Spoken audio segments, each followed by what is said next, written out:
ఓం నమ శివాయ. ఓం శక్తి సదాశివం. సీతంపేట గ్రామం నుంచి అడవి ప్రాంతము నుండి గిర్జిన బిడ్డలీలు. మీ పేరు? నాగేశ్వరరావు. నాగేశ్వరరావుకి హాస్పిటల్కి వెళ్ళి ఉన్నారు. నిరుపేద కుటుంబము, కొండ ప్రాంతాన్ని ఉంటారు. బస్సులు కూడా తిరగవు, బైకులు కూడా తిరగవు, నడిసిపోయే ప్రాంతంలో వాళ్ళు ఎట్టగొట్ట తీసుకొని ఆ మనిషిని తీసుకొని ఇంతకు ముందు మందు కోసం ఆ అల్లుడు గారు వస్తే నేను ఇవ్వడం జరిగింది. మా మామగారికి నోరు రాలేదు, కాలు చేయి రావట్లేదని చెప్పినారు.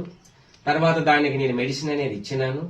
ఇప్పుడు ఆ నోటిలో ఆగిపోయే మాట ఇప్పుడు తానుకు వస్తుంది. ఆ నమ్మకంతోనే తాను గురువు గారు మీ దయ వల్ల నాకు ఇప్పుడు నోట్లో మాట వస్తుంది, నేను కొంచెం ఒకసారి నడండి. అప్పుడు అలాగ నడలేకపోయినారా? ఇప్పుడు కొంచెం నడండి, పర్వాలేదు, బాగా నడండి. ఇప్పుడు కొంచెం నడవగలుగుతున్నాడు.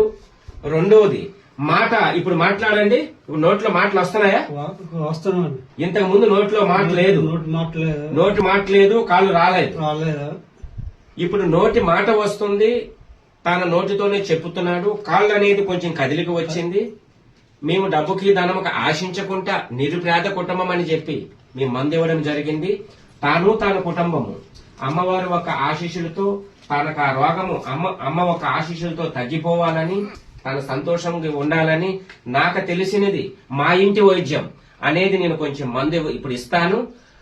ఆ మెడిసిన్ కూడా త్వరలో ఇస్తాను. ఇంతకు ముందు కూడా ఇచ్చున్నాను. తాను తన కుటుంబం బాగుండాలి, తన ఆరోగ్యం బాగుండాలి, మళ్ళీ అమ్మవారి గారికి రావాలని నా హృదయ సాక్షిగా కోరుకుంటున్నాను. ఓం శక్తి సదాశివం.